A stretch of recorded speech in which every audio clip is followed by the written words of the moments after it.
Hello everyone, welcome back to YK Reviews. For today's video, it's going to be the sequel to Halloween, Halloween 2. So, let's get into it here.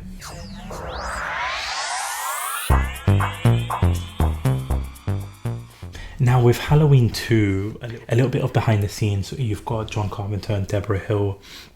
Like, they didn't really want to do a second Halloween, but because the first Halloween made a bucket load of money at the box office, they kind of hands were tied, had to write the script. But John Carpenter has even come out and said, because this movie takes on a more gory kills, more gory graphics that you see in the movie and in the kills, John Carpenter has come out and even said that he hates this movie. He despises this movie. Even Donald Pleasence just didn't want it to be as gory as it was. So a little bit of behind the scenes there. For me, in my personal opinion, I loved this movie. The original one, the first Halloween, is still, for me, up there as my favorite one. But I really love the second one. It is definitely a great horror movie and a great sequel. I honestly didn't mind the gore and the graphics and that kind of stuff, but I understand where they're coming from. But I mean, let's get started with the review here. Let's get started with Halloween 2, because what I really enjoyed is that this is a direct sequel to the original one, because it literally picks up from where the first one left off. You get the iconic pumpkin and the music, and you get a little bit of a recap of what happened in the first one. So then you literally pick up with Michael Myers basically disappearing from the patch of grass that he fell on, and you get to see all the events taking place the same night as Halloween 1, which I really loved, like a continuation in a sense. So basically you've got now Michael Myers is just going around, he's in an alleyway, he goes and sees this this elderly couple, this woman who's just finished making a sandwich, this old man just watching the TV. You see Michael Myers picking up the knife, and he doesn't kill them or anything like that, and he goes and goes to this neighbor who is a younger female, and all of this is just taking place in Michael Myers' point of view. So similar to the opening sequences in the first Halloween movie, you've got to see from his eyes what he's seeing, where he's going around. You get to see his hand picking up the knife, and then he goes and kills, instead of killing this older couple, he's going and he notices this younger female, goes and kills her, slits her throat basically, and you see a little bit of blood coming out of her throat. On the loose! Is this some kind of joke? I've been trick-or-treated to death tonight. You don't know what death is. And so then we get to see basically where Laurie is. So you've got Laurie Strode now being taken to Haddonfield Hospital. You've got this little creepy nurse, doctor guy, just obsessed with Laurie Strode, really likes it when she's unconscious, and just giving off this creepy vibe. Even when she's at the hospital, you have him just staring at her and just basically being creepy. But you've got Laurie getting taken to the hospital, and we'll get to the whole hospital settings and all of that in just a few moments. But you have to speak about what's going on in Haddonfield, because you've got so much similar vibes to Halloween Kills, the one that came out last year. You've just got a lot of similarities, because now that you've got a riot going on outside Michael Myers' house, you've got the people of Haddonfield throwing rocks, protesting, doing all that stuff. Dr. Loomis just going crazy, yelling how he shot him 6 times, giving out speeches whenever he can, and Dr. Loomis's speeches are just so iconic. I loved his speeches in the first one, and his speeches again. As soon as he gets a chance, he gives that speech. Couldn't have shot him 6 times. You think I'm lying, Sheriff? I think you missed him. No man could take 6 slugs. I've told you this isn't a man. And then you have him, just because he's just going crazy about what's going on, trying to hunt down Michael Myers. He thinks that he spotted Michael Myers, this kid dressed as Michael Myers is wandering the streets. A police car hits him, and then he crashes into a van and just blows up, and it's not actually Michael Myers. So we only find out that it's the guy that Laurie had a crush on in the previous movie, Ben Tramer. I don't know what he did to deserve that, but Ben Tramer dressed as Michael Myers gets just blown up after being run over by the police. Justice for Ben Tramer. So you have all of this like going on, and so Dr. Loomis is now with like the chief of police. The chief of police only finds out that his daughter has been killed, so he just couldn't take this anymore, and he leaves another officer in charge while he basically just goes off, and you don't see him in the rest of the movie. And what I really liked is that like this officer is actually taking Dr. Loomis serious. He wants to like try and hunt down Michael Myers. He's listening to Dr. Loomis, maybe because Dr. Loomis's speeches are so iconic that he just is invested with Dr. Loomis. But you have to they have to now try and go and like find Michael Myers. So then you get brought to the hospital scene, and with Michael Myers, he's wandering around. He goes past this kid or an adult, I'm not sure like the age or anything like that, but he's holding this radio, and Michael overhears that Laurie's been taken to the hospital.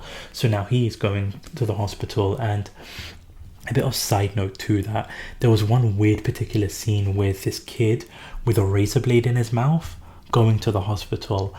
I don't know if it was spreading awareness, because like you always hear how like there's these creepy people putting razor blades in candy and these chocolates and like these fruits. So I don't know if it's like spreading awareness, but it was just so creepy seeing that razor blade in. Even just thinking about it is just like, because for me as a kid, I loved Halloween. I would eat so much chocolate, so much candy. Like my dad didn't believe in that. My dad would give out rice to children. He didn't understand the concept of Halloween, but I would buy the chocolate and just keep it for myself. Like I wouldn't tell him to like give it out to other kids. And so just seeing like this razor blade in this kid's mouth was just it was I don't know, like I didn't understand that scene. But so you've got like Michael Myers now. You see a different side to him. Like he's more intelligent. Like the way he like cuts out the phone lines, he slashes like car tires, he like making sure that nobody can escape.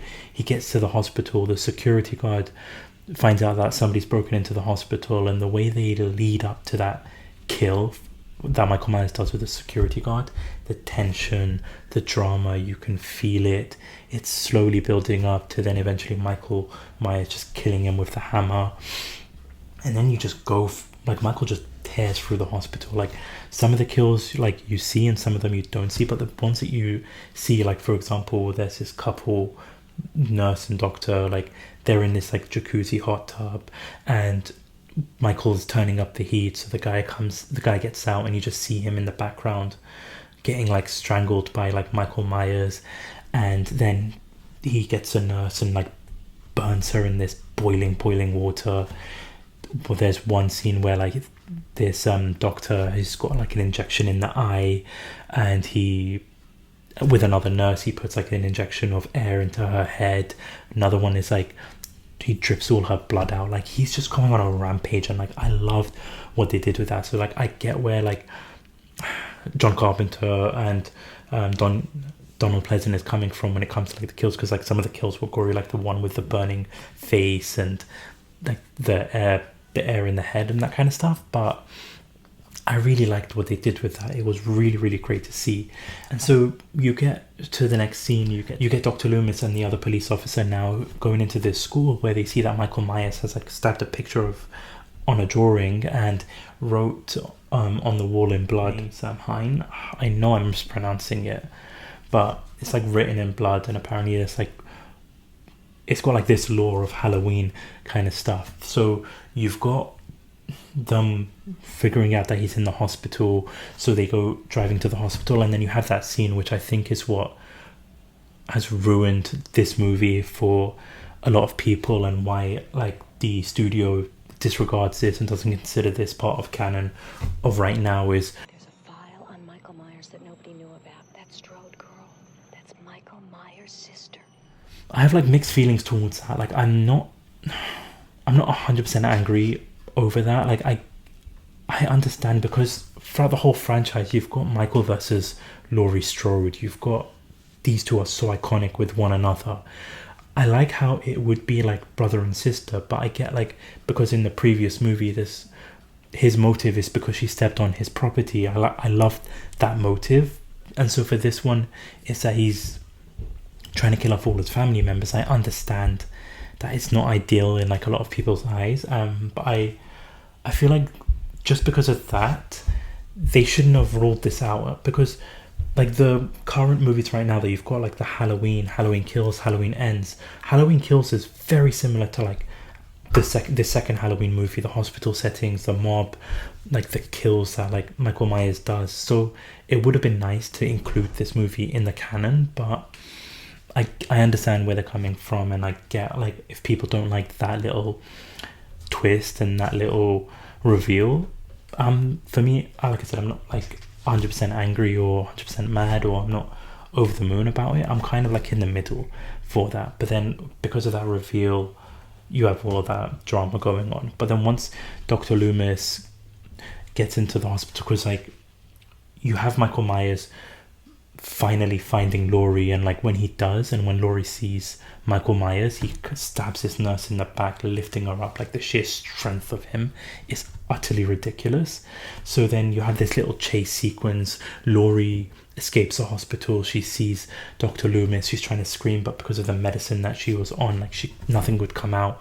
And then you have the iconic duo, Dr. Loomis and Laurie Strode, basically getting chased by Michael Myers. Dr. Loomis tries shooting Michael again, only for Michael to basically sit up, kill the officer that went to go check on him, having them like get chased around. It was just similar with like the first movie. You just have that little chase sequence, you have the intensity, you have the drama. Like it was so great.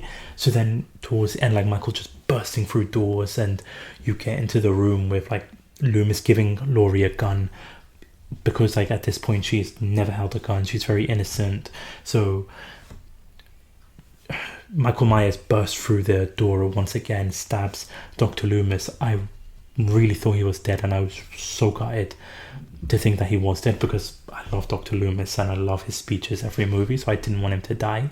But you have then the iconic scene of Laurie shooting Michael in the eyes. Like I'm not fussed about like reality or anything like that when it comes to this movie, like her getting like first time shooting in the eye. I'm not fussed about that, because it created such an amazing look. And with the mask itself, it's the same mask from the first Halloween. They had like different actors playing Michael Myers from the first one to the second one, which is why the mask looks different, but it was actually the same mask that was under Deborah Hill's bed collecting dust until the next movie was being made. You have like Deborah Hill smoking, so like that's how it became yellow, and I honestly think it looks so great because of that. And then with the blood pouring down, like looking like tears running down his mask, it looked fantastic. And the pure amazingness of Michael Myers using the knife, even though he's blind, he's just swinging the knife through and through until Dr. Loomis turns on the oxygen, Laurie turns on the oxygen, and Dr. Loomis basically telling Laurie to run, sacrificing himself, blowing up the room. And that iconic Michael Myers just burnt alive, burning while he's walking to finally collapse. A beautiful ending to the movie. And this is why I highly regard this movie. It's just fantastically written, fantastic action sequences, and an iconic like sequence and iconic scenes. Michael being burnt there, the blood dripping down his mask, all of that. It's just a perfect sequel, I would say. Like similar with Child's Play 1, Child's Play 2, Halloween 1 and Halloween 2 are just perfect two movies that I thoroughly loved and thoroughly enjoyed, and I would definitely recommend this. If you've seen it, let me know what you thought about the reveal of the siblings, and also let me know what you thought about the movie. Are you a fan of it? Are you the ones that like didn't like enjoy the goriness? Let me know down in the comment section below.